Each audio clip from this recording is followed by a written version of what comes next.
How did you rebuild trust again after breaking that of your loved ones, like friends and family?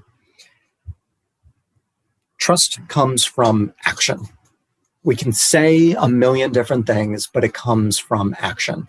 That is the only way that we can truly build trust.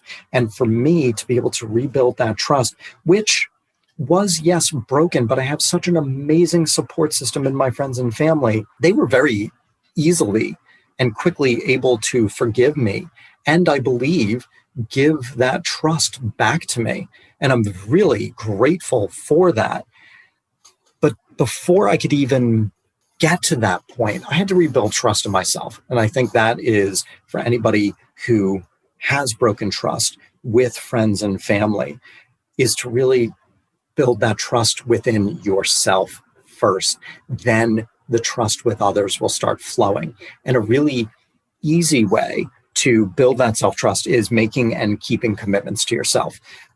It could be, I'm going to work out 3 times this week. I am going to do X.